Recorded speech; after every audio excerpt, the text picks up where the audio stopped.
welcome back to the Elyse DeLucci Show, episode 81. Let me tell you what a pain in the ass is. A pain in the ass is recording an entire podcast and then there's no audio on it. Okay, can we talk about that for a second? Actually, there's nothing to talk about it. It's just so frustrating.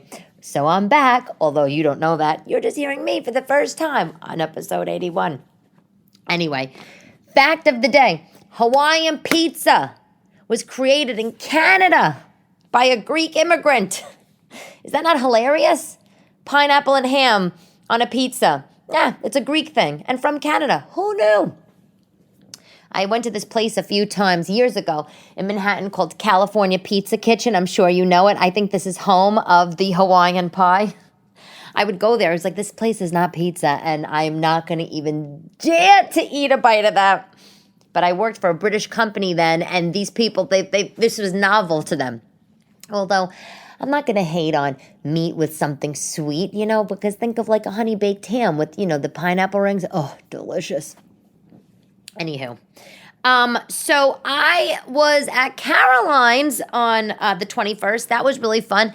I was doing a show with Nicky Smigs. He's a Italian impressionist, young kid. He's just sort of starting out.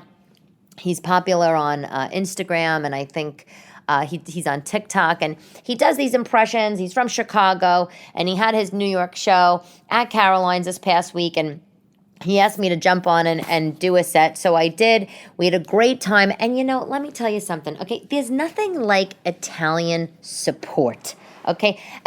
The Italian people, they're just, we just love each other. This is my thought, okay? I have some fans that are up in Canada. They're in Toronto. Apparently that's an Italian place. There's settlers there or something. And there's like a couple of people there that literally like promote my stuff all over the place. I never even met them. They don't know me. I mean, except for online. But I once had a friend, Rich Franchese. Well, I still have a friend, Rich Franchese. He's an amazing comic. He's maybe in his 60s now, and he was really popular in the 90s. And he said to me, Elyse, when the Italians are on your side, like, that's it. You're good as gold. And it reminds me of Sebastian Maniscalco, who I love. And, he was out doing stand-up for, 19 years or whatever. But once he really started to get that Italian fan base, that's it. His career, it went into a rocket, okay, into space. Can you hear me? Into space. But that's like Nicky Smigs. He doesn't have a giant following. And we didn't sell out the show. I mean, in full disclosure. It was him dipping his toe in the water, I think here in New York, and it was great. We had a great time. People came out. It was a Thursday, and the best part, to be honest, to me, is that it was next door to Junior's Cheesecake. Let me tell you something, okay? It's no surprise, like I talk about this eating addiction I have. It's not really an eating addiction. I mean, I don't go in the closet at 2 a.m. and just, eat sleeves of Oreos, but if I was given the opportunity, I definitely would, But anyway, after the show, me, Nick, and a few other people and that were there, and some of his friends were hanging out outside, and they were like, "Oh, let's go to a drink. Let's get a drink. Let's go to a bar. Let's get a cocktail." And I'm like, "Who wants cheesecake?" All these younger people, they're looking at me like, no. But you know what? There's nothing more delectable, in my opinion, than a heavenly, smooth piece of New York cheesecake. I don't discount Italian cheesecake either. I like that too. But Junior's, they used to have a little place on one of the side streets near Times Square. And then a few years ago, they built this giant place right next door to Caroline's. And I love it. It's like a big diner, and it's nice. It's clean. They have, the food's good. It's, American-ish diner food. And then they obviously have all the cheesecakes. Should you be in the area, that's my recommendation for that. And, Caroline's is a great club. I mean, I perform a lot at Gotham Comedy Club. This reminds me of Gotham. And it's big space. It holds like 300 people. Stage is great. Nice, beautiful bar. Really, really good. So I've been watching a new show. I think it's on Netflix, called My Unorthodox Life. Have you heard about this show? Okay, let me break it down. I think it's Netflix. If it's not Netflix, it's Amazon. But basically, it's about a woman named Julia Hart, and she was, she's from Muncie, New York. I don't know if you know Muncie. Muncie, I think it might be in like Dutchess County. You know, it's in the Westchester area. It's like more upstate, from me, city girl. But Muncie, it's a big Orthodox Jewish community, a lot of Hasidic people, a lot of Orthodox there. And this woman, Julia, she was, she lived there. She got married very young, had kids, and she escaped and moved to Manhattan and built this big business, and that's what the show is about. And I don't know if you know anything about the Orthodox community. I don't know why. I almost feel very I don't want to say familial, but it's very close to me. I think that's my grandmother grew up in Borough Park in Brooklyn, which is a big Hasidic area. So growing up my whole life, I always heard about Jewish things and her experiences and yada yada. So I feel like I know so much about this culture, but I'm always fascinated by them regardless of what I know. I mean, it's fascinating. I don't know if it's fascinated or horrified. I mean, I respect them. I respect their religion. I respect their customs and their beliefs. But, the men are just superior. I mean, that's just how that culture goes. I don't know if Oprah did something. I don't know if you ever saw it about a few years ago. More like 15 years ago. She did like an expose on the Hasidic communities in Borough Park, Brooklyn. And she went with cameras, which, by the way, they're not even allowed to have cameras in the house. So I don't know how she finagled that. But she went in and she basically asked them, what is life like? And, the women, obviously, they have to shave their head. They have to wear wigs. They can't show any body, no elbows, legs, neck. They wear something called a shell, which covers even their neck. They can't show a dot of skin. The women, they don't get educated. They're not allowed to go to college. They're not able to read certain books. Literally, their only job is to get married and have kids. And it's sad. But Oprah did this thing. I'm sure you could find it on YouTube, and it was really interesting. But this Julia Hart, so she's, living in this Orthodox community in Muncie, New York, and she's, depressed. She doesn't like it there. And she's so bold, so bold. She says on the show, My Unorthodox Life, she says, I wanted to get out, but I needed money. I didn't know how I was going to get some money. I'm not educated. So the one thing that I did that I know I could do was to sell. So she started selling insurance and annuities behind her husband's back to who? I have no idea. And how she got away with this, again, no idea. But she started selling insurance and annuities. She was sacking the money away. And when she saved up enough money, she literally just woke up one day and packed her bags and left. And she moved to Manhattan, and she started a shoe brand. I mean, just so interesting. She became a shoe designer. I don't even know how you do that. Like when I came to Manhattan, I was living in a 190 square foot studio apartment in the meatpacking district with rats. And I was like working in a boiler room downtown. I have no idea how you come from a Hasidic Jewish, culture, Orthodox Jewish community with no education and no connects, and then you just are like, you know what, I'm going to make high-heeled shoes. Well, she did it, and she says in the show that, in her culture, they're not even allowed to wear heels, but she was always so tiny, she didn't really care. She always wore heels her whole life. So she started this shoe brand called Julia Hart, and it got acquired by La Perla, and then she became the creative director of La Perla. And, and then now she's the CEO of a modeling agency, big modeling agency. You might have heard of them, Elite World. Now, this lady, in a span of 8 years, went from no money to $500 million. I'm watching this show. I'm all sort of verklempt, right? I got to get the Yiddish language in for this episode. And, and then, of course, I'm like, I see that she's married to the CEO of La Perla. So you know what? She's a hustler, this Julia. I got to give it to her. I like this show. I've watched a couple episodes. I might give it one more. I don't know if I'm going to stick with it. And here's the reason why. I think that her character, I'm not, I don't know if this is her real self or this is more of a character she plays. I don't know. But I feel like it can have more depth to it. Like you came from this crazy, repressive community, no tolerance for women and their intellect and businesswomen, none whatsoever. And you escaped that, which is an amazing feat. And you came to the air quotes free world, to Manhattan, and you start this business and you're successful. And even if you screw in the CEO of some big fashion brand and he winds up acquiring your company and, and makes you a millionaire, whatever. But she there's so much depth to that story. And she doesn't really talk a lot about it, at least in the first 2 episodes. She lives in like a 3-story penthouse in Tribeca with her husband, who's a very handsome older Italian man, and and she wears sky-high shoes, and her boobs are hanging out, and she's wearing short shorts and little like itsy bitsy outfits, and she's like, I'm a free woman, I like to dress like this, I like to wear, and she's all made up with the hair, and I like it. But I think that really, out of all the stuff that you've been through, and how many cultures are all around the world and women are repressed, I feel like you could have a different spin on it. I mean, she definitely got the show because the juxtaposition of very conservative, strict Orthodox, and then the juxtaposition of, the CEO of a modeling agency now, going from 0 to 1,000. It's an interesting juxtaposition. But I feel that the show, maybe I shouldn't say her, that the show can have a little bit more depth, and I hope it does. I don't know. We'll see.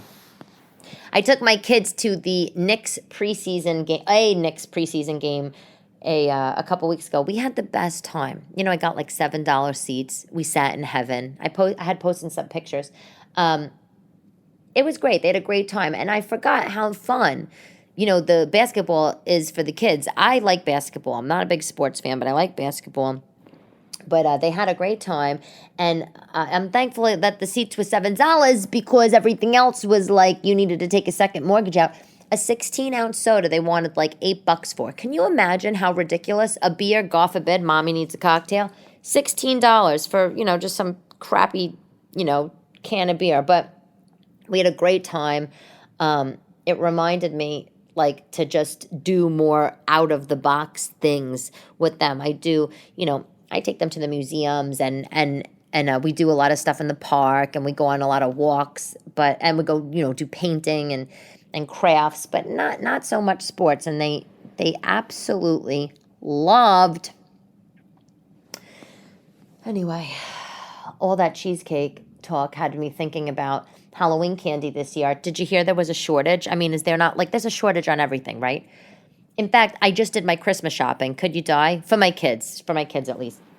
Everybody's talking about the supply chain shortage, and that there's not going to be enough gifts, and there's not going to be enough stuff for the kids or anything in time. And I read and so, as you know, I have young kids. I don't want them to be without on Christmas, or without maybe that one or two things they really wanted from Santa. But I read something interesting that said, we're having this supply chain shortage. Why don't we just go with it and just bring Christmas back to be what it really is supposed to be, which is the religious holiday and food and family and friends. Oh God, look at this blowing up my phone. Got to turn that off right now. Anyway, and I think that going back to that sort of wholesomeness about the holiday is nice. But at the end of the day, I'm going to let my kids go around with no gifts when they know that there's a Santa. Just get the hell out of here. So I went on Amazon, ordered a whole bunch of stuff for them, so excited, and I bought the Halloween candy also. Well, I tried to buy Halloween candy. I was unsuccessful because there actually was a candy shortage when I went on Amazon. I don't know if you've tried. Now, I didn't go to CVS or the ShopRite or anything like that to check for the candy. I'm sure they have tons, but I get most of my stuff delivered. I'm not going to schlep, 5-pound bag of candy from the store to my house, carry it, with 2 backpacks, my bag, a laptop, I got a phone. Oh, come on, please. I'm going to order. So I go on Amazon, and I'm looking for candy, and all I see is like third-party sellers selling like 4 pounds of candy.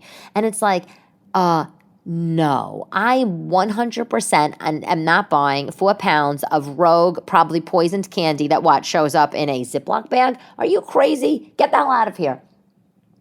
There was no big mixture of candy on there. At least my Amazon. I think sometimes we see different things based on where we live. But they did have like, I don't know, like 20 pack of nerd rope or something, for like $40. Like, first of all, I'm not giving out full size nerd rope. 2, I don't even know what nerd rope is. I'm going to assume it has to do with nerds. And 3, $40 for that? Get out of here. So I go on Costco, right? And Instacart, and I get 2 big bags of candy delivered, 150 pieces each. And here's the thing. I totally forgot that Halloween, while open this year in my apartment building for the kids, is closed for the outside kids. So, last year we didn't have Halloween. And this year we're having Halloween, but it's only for the people in the building. So we can't have any outside trick-or-treaters. So there's like 5 apartments with kids, mine being one of them, in the whole building. So I just bought 300 pieces of candy. Can you die? For basically 5 apartment buildings. I mean, and I almost feel that I knew what I was doing in my subconscious. It's almost like I knew. And the girls, I said, girls, why doesn't mommy buy pretzels? Because Costco had a really nice big tub of Utz pretzels, wrapped in little individually wrapped Halloween, like 90 bags for like $6, but they're like, we want chocolate. So I was like, all right, fine. So I got the big bag, with the Twix, the Snickers, the Kit Kats, and then I got another one with the gummy stuff, Twizzlers, Sour Patch, and I'm just disgusting. I can't handle it. I saw, I'm looking at it right now. It's like 100 grand M&Ms, Reese's, Twix, Snickers, Milky Way. What, really? And let me tell you something. A few years ago, I went to the tree, the Christmas tree shop, and I bought one of those big, giant, like aluminum tubs for the candy. Now, again, I should know better. I have no business buying, a 10-pound aluminum basin for Halloween candy, but I do because then the OCD in me knows you have to keep it full, you have to fill it up, and then I eat it all. This is the problem. They're like, the girls are like, oh, don't worry, mommy, we'll give it to daddy. So that, I think I am going to do that. I think I'm going to take a big, huge bag of like a Ziploc bag or something and just put a ton of candy in it for my ex and let him give it out somehow at his apartment because I don't need this kind of shit in my life. I don't know about you, but I feel like one day I woke up and I was in my mid-30s and every time I put something on my lips, it went straight to the hips. So it's like, I miss the good old days. I miss the days where I was just able to, pop open a bag of Skittles, dump them in my mouth, get a little sugar rush and go. I didn't have to worry about the weight aspect. So I went to Saks Fifth Avenue, which I'll tell you about this coat because it's my product of the day. But I went to Saks and, they already have their Christmas stuff up. They have a holiday village. It's very cute. They don't have the windows done, obviously. That would be ridiculous. But they have this whole Christmas village set up, and it's like everything just feels so rushed. I almost feel in some ways that it was just the holidays, like just last year's holidays. After Saks, I went to the eye doctor, and I don't know if you go to the eye doctor and you still get your pupils dilated, when they have to do the test, like once a year or whatever. I have this fabulous place that I go to. If you're in Manhattan and you need a place, it's Studio Optics in Rock Center. They do all of the movie stars, TV stars, 30 Rocks in the building. So they do all of those, or I should say it's 30 Rock. So they do all of, the celebs. Because I didn't know that when there's an actor or an actress and they're cast maybe for an older role or they're playing a sick patient, that they need eye treatments for these roles, whether it be special contacts or, I don't know, something to make their eyes glassy or yellowy. I had no idea that was even a thing. No idea. So anyway, when I'm there, sometimes I run into some celebrities. I saw Drew Barrymore not too long ago. Robert De Niro is in there from time to time, and it's super cool. But that's not why I go. Why I go is because they do the eye exam. And by the way, this isn't an ad. I think you know that by now. But they do the eye exams all computerized. So it's this thing called the Optomap, and basically it's like your retinal eye exams, but it's through a computer. So instead of putting, you know, like the drops in your eye to dilate your pupils, and then you're leaving with red eyes that are stinging for 4 hours. And instead of course, holding like a spoon against your left eye and your right eye and having to read those lines, this is, you put your chin in, you know, this little chin strap, and you sit in a chair. You put your chin, so you sit in the chair. You put your chin on the chin strap, and then you move in this sort of swivel chair to 4 different stations, and they're like these little masks that come over your eyes. And, you know, and you do all the things. You read the line from above in the mask. Another one, you do like a little, see a house in a distance. Another one, they do that, the pictures of your back of your eyes. But it's such a nice experience because you're not in a dusty old eye doctor, you know, sitting on a maroon pleather doctor chair with rips in it. You know, you don't feel skeevy. I mean, and it is very high end, but my insurance covers it. So what the hell do I care? The only thing I'll say is that the glasses are expensive in the place. And I love a good pair of funky glasses, but, you know, and sometimes I buy them. But I also check Costco for glasses, not for nothing. I don't know if you've been, but I bought a pair of glasses when I was delivering my oldest daughter. I wanted to get a pair of childbirth glasses because I'm just so ridiculous like that. I was like, I could not wear heavy frames to give birth to my angel baby.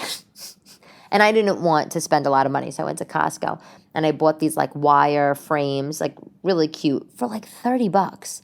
You know, prescription lenses. So I'll go elsewhere for the glasses, but Studio Optics does have great ones. There's this one eyeglass designer I love. Her name is Ep81. And she just makes the coolest. If you like plastic, funky frames, I have a pair of hers that are like red, matte, thick, cat eye glasses. I mean, they're great. I have so many. I have blue, vintage French hot blue from the 60s, sorry. I have little gold spectacles. I have pink squares with orange sort of like wingdings on the side. I wear so many different types of glasses. I love them. In fact, when I was working like in the corporate world and there 5 days a week and, you know, going by my ex-husband's last name and the whole bit, I was always wearing such boring outfits, you know, but I would use these glasses to like jazz up my face, like jewelry for the face. So I have such a collection. Much to my surprise, my eye doctor, Mitch Cassell, says he wants to give me, I think they're like, I don't know if they're transition lenses. You know, it's like where the top of the lens is one prescription and the bottom is another. I said, what do you think I am, 100? I'm not wearing those. He's like, well, you're going to have to wear them. He's like, you could waste a little more time not wearing transition lenses, excuse me. But you are going to eventually have to wear them. I feel like it's like a modern day bifocal. I do not want to wear those. So I'm holding out. I'm stubbornly holding out. Besides, also, from economically speaking, if I start wearing transition lenses, or whatever the hell they're called, in my regular pair of glasses, then I'm going to have to swap out the other lenses. I'm not doing it. No. A few months ago, I told you about this nightgown brand, by the way, called, on Amazon, called Ekaur or something. It's Ekaoaeur. I sung their praises to you. I was like, oh my God, these nightgowns are delicious. They're like soft modal. They remind me of Stars Above in Target or Gap Body. I love them. And don't get me wrong, I still love them. By the way, I think there's an ambulance. You hear that? Got to check my Citizen app to see if there's any drama in the neighborhood. So anyway, God, it's so loud. And my window's closed and everything. So these Ekaur nightgowns. And one day when I realize the real pronunciation of it, I'm going to be secondhand embarrassed for myself, but that's okay. So they're so soft, and I wear, you know, grandma nightgowns to the floor, cotton, spaghetti strap. I don't care. I love it. My boyfriend's like, you look so sexy. I'm like, and aren't you so lucky? Thank you. 5 months into the nightgowns by this brand. Oh, they got so pilly and bally, and I freaking hate it. I'm so disappointed. I mean, they just don't make things like they used to. I feel ancient saying this. I'm not ancient. And there was, by the way, a good documentary. I think I mentioned in the past on Amazon or Netflix about fast fashion, about how these brands, it's who can come out with the latest styles for the cheapest, with good, air quotes, material that could rival the real sort of materials that they use like in the couture houses. Although by using the material that can rival, what they really mean is like replicate by look. So, it doesn't hold up. The wool is, maybe a wool sweater that you'd buy at one of these fast fashion shops, i.e. Forever 21 or Zara. The wool has all sorts of polyester in it and plastics and all that kind of stuff, right? It's junk. But the stuff is good. Sometimes it lasts. Sometimes it doesn't. And the same is like Amazon. So this brand of nightgowns, I was so excited to find them. And I was so excited for the sumptuous, soft cotton. And then I'm so disappointed that they're pilling and getting bally. One of my girlfriends, she's like, why don't you take a razor and just like razor it off? I said, what, are you kidding me? No, I do not want to do that. So if you have any recommendations, I'd love to have them. It's just exhausting. I mean, you can't get around it. Like, this is why sometimes I just think, I'm not shopping anymore. What's the point of shopping? Because, in 3 months' time, everything's just going to go to shit. That's like Victoria's Secrets. I used to, I still buy their undies. They have like the lacy undie. Can somebody please like make a public service announcement, or maybe I should do it right now, that the underwear rips after like a couple of months? I'm sorry. What are we made out of money around here? And I'm not even putting this in the dryer. You can't take it. So my hairdresser, I was getting my hair done the other day, and she told me to not wash my hair for like 3 or 4 days. And, I'm dying because, like one day goes by and you could make scrambled eggs on my head. I mean, my hair gets so oily. It's long. I wash my hair every other day. If I exercise, which I hate, I will wash it every day, which is terrible for your hair. I mean, my grandmother, she doesn't wash her hair for like 2 weeks. And my mother, I think she washes her hair like maybe once a week, twice a week. But she has a head full of Aquanet and she's using mousse and metal combs. I actually think my mother still uses a pick. But anyway, so I decided, let me just try to take my hairdresser's advice. Oh my God, on day 3, I was dying.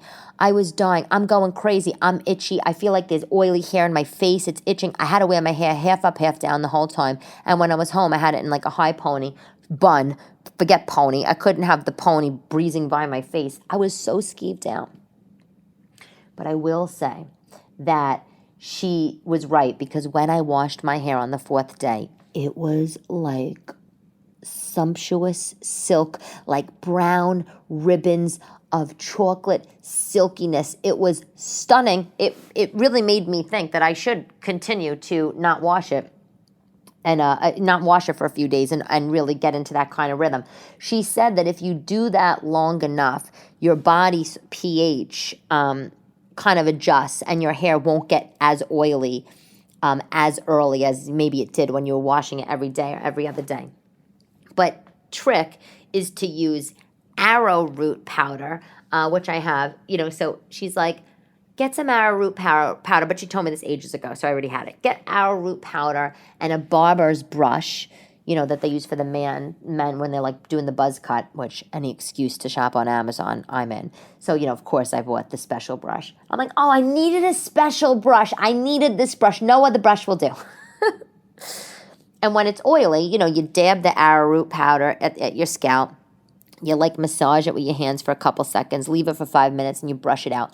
Good as new, total volume. And my hairdresser told me that if you have dark hair like me, the arrowroot powder is white, you can mix the arrowroot powder with some cocoa powder to make it brown. I said to my hairdresser, you know what, get the hell out of here, okay? I said, I live in a, knock on wood, vermin-free, bug-free environment. I am not all of a sudden going to have creatures coming in my house in the night because they smell mama has a head full of chocolate, okay?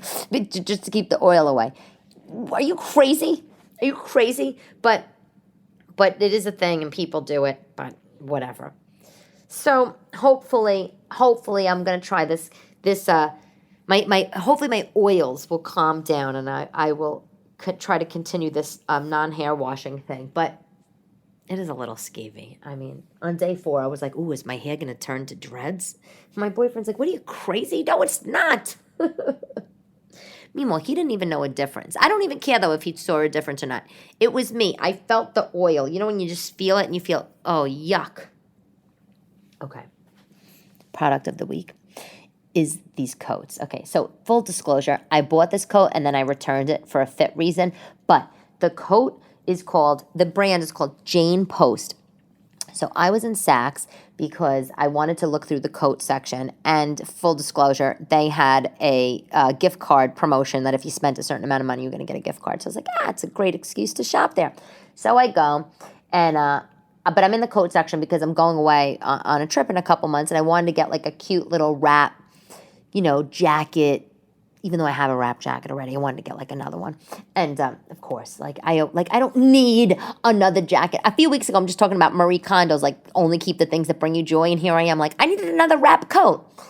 So I'm in the place. I don't see any wrap coats that were really appealing. But what I did see was this adorable brand, Jane Post. And they make like raincoats, like chic raincoats and like storm coats. So I bought this coat. I don't know what it was called, but it was like a rain-ish material on the outside, like a nylon, And then it had, but it was, to the long sleeve, obviously, to the knee, like a regular collar, with like a lapel kind of thing, but that sounds hideous, but it wasn't.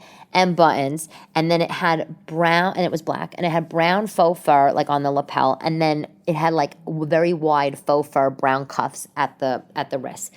And on the inside, it was lined in faux fur. And it had, these big chunky buttons going down the coat. It was very like Madeline meets Paddington Bear. I put it on. I thought it was so cute. And it was reversible. So you could, put the coat the other way and you get the faux fur on the, the outside. It was very, very adorable. And it wasn't so inexpensive, BTW. I mean, I know I talk a lot about price. I think it was like $600. But I felt like, I wanted to splurge that day. Anyway, I wound up returning it because when I got home, I put on a hoodie and then I tried on like a down vest, and it didn't really fit properly. It was like still baggy. It was still big. I bought the medium.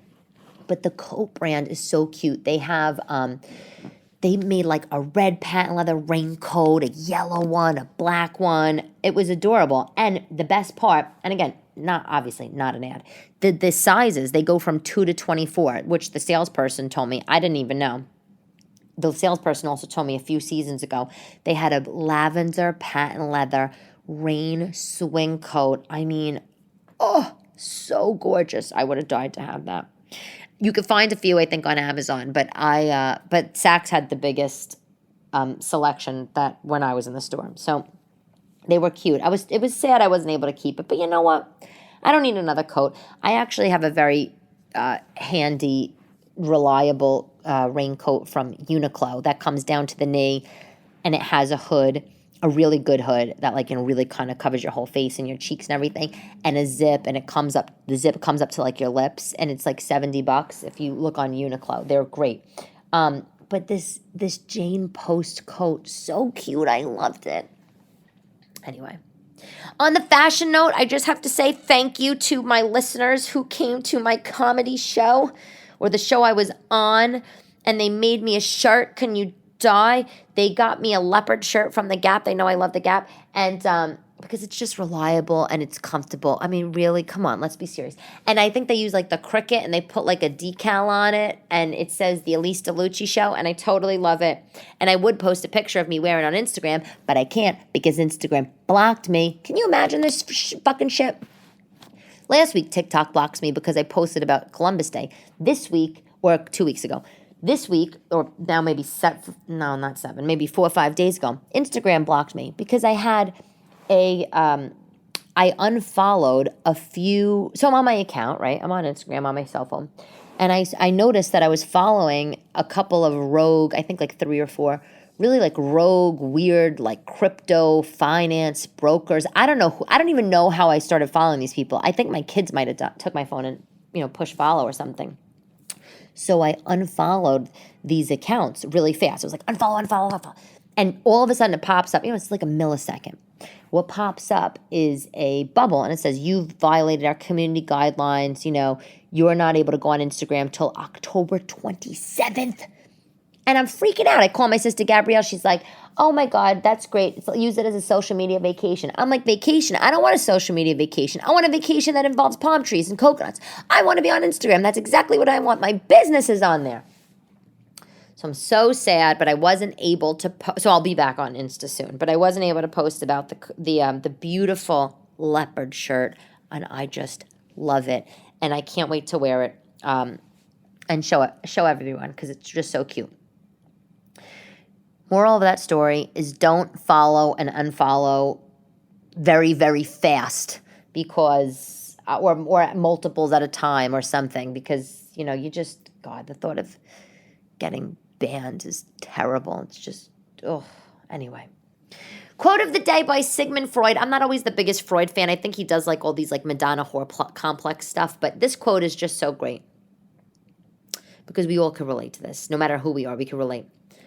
Before you diagnose yourself with depression or low self-esteem, first make sure that you are not, in fact, just surrounded by assholes. Sigmund Freud. That's it for today's Elyse DeLucci Show, episode 81. Thank you for listening. As always, stay tuned for next time, and I will talk to you soon. Ciao, ciao.